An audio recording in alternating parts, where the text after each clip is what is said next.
আসসালামু আলাইকুম।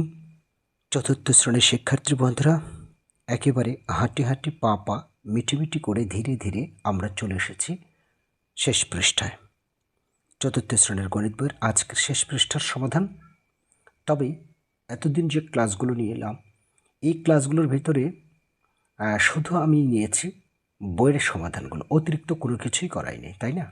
সো পরীক্ষার প্রস্তুতিও দরকার। তাই আজকের ক্লাসের পর সামনের ক্লাসগুলোতে কমন ভিত্তিক, সাজেশন ভিত্তিক, কোন অধ্যায় থেকে কেমন ধরনের প্রশ্ন আসে সেই প্রশ্নগুলো নিয়ে আমি কন্টেন্ট তৈরি করব এবং এই তথ্যপাত্র, এই অধ্যায় থেকে যে ধরনের, যে কোয়ালিটিতে প্রশ্ন করা হবে সেই বিষয় নিয়েও আলোচনা থাকবে ধারাবাহিকভাবে, কমন ভিত্তিক। তো আজকে এখানে লক্ষ্য করছো যে 1 নম্বরটা, একটি কুইজ প্রতিযোগিতায় 20 জন শিক্ষার্থী নিম্নরূপ নম্বর পেল। ট্যালি চিহ্ন ব্যবহার করে এই উপাত্তগুলোকে সারণীতে সাজাই। এই কথাটাই আমরা লিখে একটি সারণী তৈরি করব। কি? ট্যালি চিহ্ন ব্যবহার করে। তো আমি এখান থেকে শুরু করি।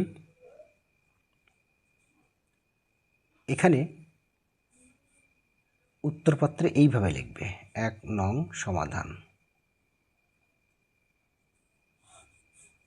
লিখবে ট্যালি চিহ্ন ব্যবহার করে, ট্যালি চিহ্ন ব্যবহার করে প্রদত্ত, প্রদত্ত মানে যেগুলো দেওয়া আছে, প্রদত্ত উপাত্তগুলোকে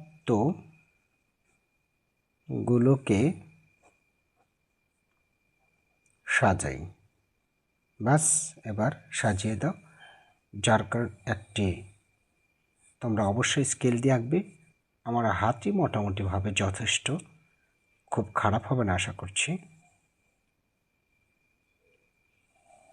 3টা কলাম টানবো, এই 3টা কলাম টানবো। এবারে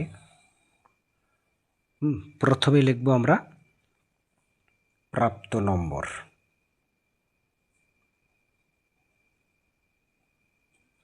তারপর হচ্ছে ট্যালি চিহ্ন, যেহেতু ট্যালি চিহ্নটাই মেন, ট্যালি চিহ্ন। তারপর হচ্ছে শিক্ষার্থীর সংখ্যা,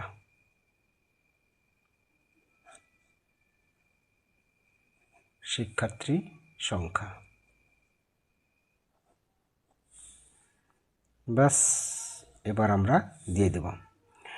একটু আমরা এখানে দেখে নিই কত থেকে কত আছে। 1 3 7 6 5 4 6 4 2 4 9 5 4 7 4 8 1 3 6 7 সবই আছে। তার মানে আমরা এখানে লিখতে পারি 1 2 3 4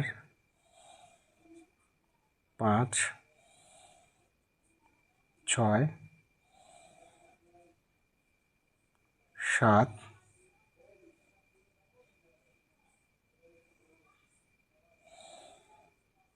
8 9 পর্যন্ত সর্বোচ্চ আছে, ঠিক আছে। আরেকটা হচ্ছে মোট, মোট ঘরের জন্য একটি। এখানে মোট কত হবে দেখব। তাহলে প্রাপ্ত নম্বর 1, 1 পেয়েছে কতজন? আমরা এখান থেকে যে টেকনিকে করতে পারি সেটা হচ্ছে এই যে এখানে লক্ষ্য করো যে 1, এই যে 1, একটা 1 একজনই পেয়েছে, সুতরাং ট্যালি চিহ্ন একটি খাড়া টান, এখানে 1। তারপর হচ্ছে তোমার 2, 2 আছে তোমার একটাই, তাহলে 2 আছে একটাই, ঠিক আছে, একটা ট্যালি চিহ্ন দেবে। তারপরে 3, একটা 2টা, 3 আছে 2টা, 1 2। তারপর হচ্ছে তোমার 4 4 আছে 1 2 3 4 5, 5টা রয়েছে। তাহলে 1 2 3 4 পঞ্চম টেলে এইভাবে 5। তারপর হচ্ছে 5 5 রয়েছে কয়টা?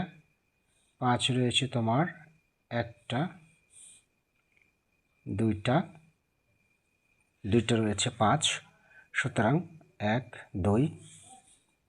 তারপর 6 হচ্ছে এখানে একটা, দুইটা, তিনটা। ঠিক আছে, তাহলে 3টা আছে 6 1 2 3। তারপর 7 রয়েছে 1 2 3, 3টা রয়েছে 1 2 3। তারপরে 8 1 2, 8 রয়েছে 2টা 1 2। ঠিক আছে, 8 রয়েছে 2টা। তারপরে 9 কয়টা রয়েছে? 9 রয়েছে তোমার একটাই, 9 রয়েছে একটা। বাস, এখানে কত দিলাম? টালি চিহ্ন 1, এখানে 2, এখানে 5। তারপর এখানে দিলাম 2, এখানে 3, তারপরে 3, তারপর হচ্ছে 2, তারপর 1। তাহলে মোট কত হলো? মোট হচ্ছে তোমার দেখি, ওখানে বলেছে কয়জন? 20 জন। তাহলে 20 মিলতে হবে কিন্তু। 1 আর 1 2, 2 2 4, 5 4 9, 10 11, 14 15 16 17 17 18 19 20, 20 মিলে গেল। এই হচ্ছে সারণী, এটাকে বলে সারণী। ঠিক আছে, সুন্দরভাবে এই যে ছকটা দেখতে পাচ্ছ, সারণীটা এইভাবে করতে হবে। ওকে, আচ্ছা, এবারে যেগুলো আছে আমরা বইয়েই মোটামুটিভাবে করে দেবো, ইনশাল্লাহ বুঝতে পারবে। তো তোমাদের কাছে অবশ্যই এখানে ছক কাগজ থাকবে, এছাড়া তোমরা খাতাতেও এইভাবে এঁকে নিতে পারো, তাতেও হবে। তো স্তম্ভলেখ একে প্রকাশ করতে বলেছে, স্তম্ভলেখটা এখানে পাশে দেওয়া আছে। সো আমি উপরে এবার কি লিখব? তোমার এখানে কি বলেছে দেখো, চতুর্থ শ্রেণীর শিক্ষার্থীরা কী ধরনের বই পড়তে পছন্দ করে তার একটি তালিকা দেওয়া আছে। অর্থাৎ 12 জন শিক্ষার্থী রূপকথার বই পছন্দ করে, 10 জন শিক্ষার্থী কমিক্স বই পছন্দ করে, 11 জন ভ্রমণ কাহিনী পছন্দ করে, এরকম করে দেওয়া আছে। তাহলে শিক্ষার্থীদের পছন্দের বই, এখানে শিরোনাম লিখব শিক্ষার্থীদের পছন্দের বই। ওকে, তারপর আমরা এইখানে লিখতে পারি শিক্ষার্থী সংখ্যা, শিক্ষার্থী সংখ্যা। তার আগে অবশ্যই একটা কাজ করতে হবে, সেটা হচ্ছে তোমার উলম্ব রেখা আর আনুভূমিক রেখা, এই বিষয়টা চিহ্নিত করতে হবে। অর্থাৎ এটা মনে করো যে এদিক দিয়ে দিই, এটা এইভাবে দিলাম, এটা হচ্ছে 0, আর নিচে থাকবে তোমার আনুভূমিক রেখা, এটাকে বলে আনুভূমিক রেখা। ঠিক আছে, এটা হচ্ছে আনুভূমিক রেখা। ওকে, তাহলে এটা হচ্ছে ক, এটা খ, আর এটা হচ্ছে গ। ওকে, এটা 0 থেকে 1 2 3 4 5, 5টা ইন্ডিকেট করব। তারপর 1 2 3 4 5, 10টাকে ইন্ডিকেট করব, অর্থাৎ প্রতি 5 ঘর পরপর ইন্ডিকেট করে রাখবো, তাহলে সুবিধার জন্য।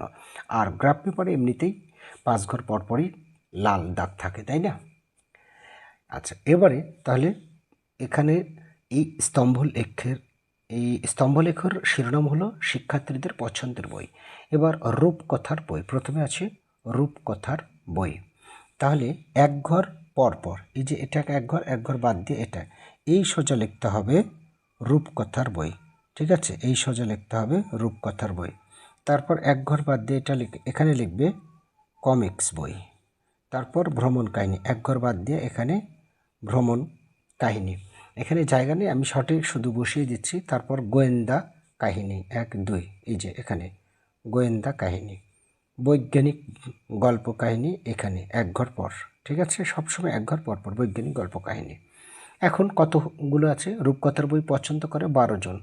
তো এই যে এই পর্যন্ত তো 10, তাহলে 11, 12, অর্থাৎ এই পুরোটাই তোমার ভরাট করতে হচ্ছে, ঠিক আছে, পুরোটাই ভরাট করবে এভাবে।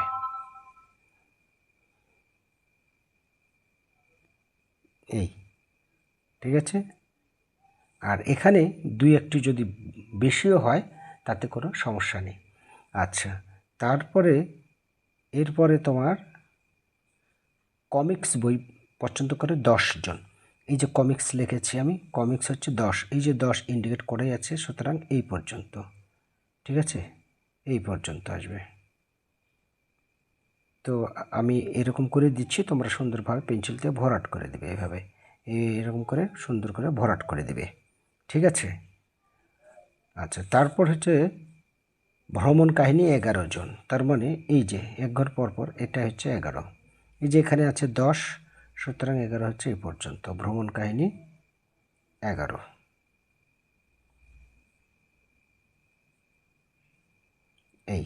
এইভাবে করতে থাকো।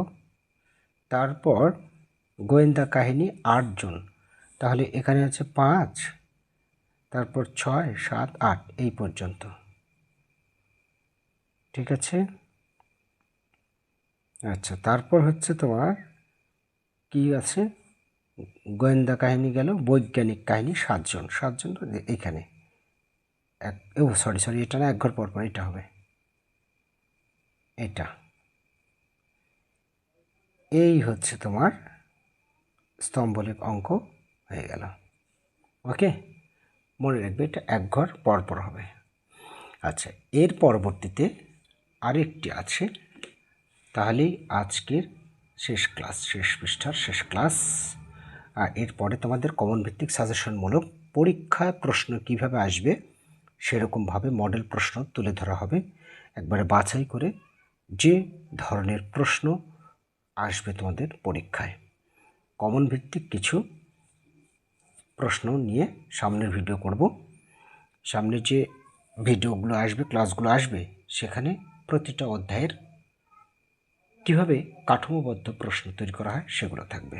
তো এখানে লক্ষ্য করছে খুব সহজ, এখানে প্রথম ওভারে এই যে 8 রানের বেশি করেছে, কত রান, যেহেতু প্রত্যেক ঘরের মান হচ্ছে 2, দেখো কি করে, দেখো এখানে 0, 0-র পরে 1 দাগ গেছে, এখানে 2 লিখেছে, তার মানে প্রতি ঘরের মান হচ্ছে 2, ঠিক আছে।